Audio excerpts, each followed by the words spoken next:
You know, every year the Union Gospel Mission serves more than 250,000 meals to those in need in the Portland area. But like every other aspect of life, they too have been affected by the coronavirus pandemic. Joining us live this morning via Zoom is Executive Director Bill Russell. Bill, good morning. Thanks for joining Good us. morning.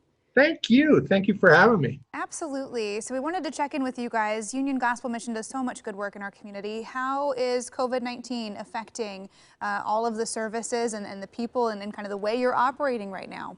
Yeah, it is like everyone else. It is not business as usual. It's very weird. What we've had to do is take all of our recovery residents and buffer them.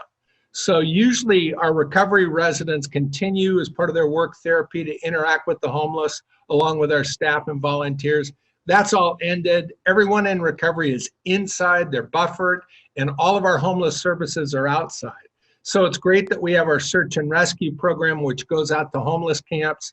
That's been a huge thing. On Easter, we would normally have 500 to 600 meals inside. We had none of those, but we were able to serve 1,000 meals outside just by rewiring it and getting extra volunteers. So, but it is an unusual time, and we're very grateful that we have no COVID-19 positive cases among our 100 men, women, and children who are living in our recovery residences. Yeah, and what sort of effect is this having on not only them, but also your volunteers and your workers just in the daily lives as you go about your business? Yeah, I think just a lot of our volunteers are at-risk people. They're people with, who are retired and have spare time. There've been some negative effects on our volunteer population, but a number of people have stepped up, and they have to take protocol. They have to wear masks. They have to keep distance, and so it's like for everyone else. There's no exception to the rule, and so I think it's impacted the homeless, particularly the unsheltered homeless. There's no way to get in anywhere. All of the expanded shelters have been for those who are already homeless and in shelters. And because of the 6-foot rule, we had to create a whole lot more shelter space to shelter the same number of people. But the number of unsheltered homeless is still the same. And there's a lot of anxiety there. That population tends to have compromised immunity. And so there's a danger there, although among the unsheltered homeless, there's only been a few positive diagnoses. And I don't know if that's because they don't have access to testing.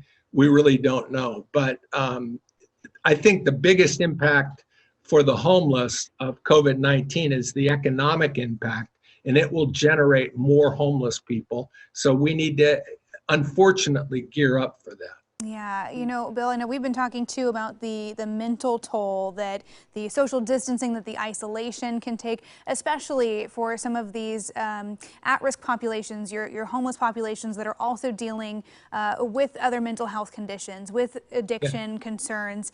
What kind of mental toll is that taking on people in your recovery programs and who depend on you for services to not have that person, that face-to-face contact every day?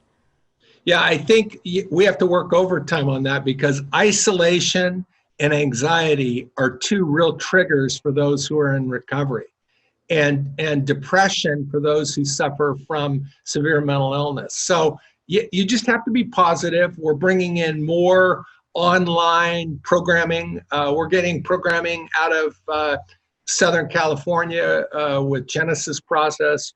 We're able to repurpose it. And we do have some heroic staff who come in every day. At our Women's Center, we've done inventive things. Like we have the kids who would normally be in school. We're doing cooking classes for them, and they're producing some meals. And it's fun to watch a video of that because, it doesn't matter whether you're in a cooking class with COVID outside or no COVID outside. It's a fun thing for kids to do. So I think you just program up and you make sure that people aren't isolated. They don't just kind of dwell in their depression. And we do spiritual formation. So in times like this, we do a lot of prayer and really good thinking about this thing ending. Yeah, well, thank you so much for joining us, Bill, and all that information. And to find out how people can help, we have put a link to Union Gospel Mission's website on our website, KOIN.com. Thanks, Bill. Thank you.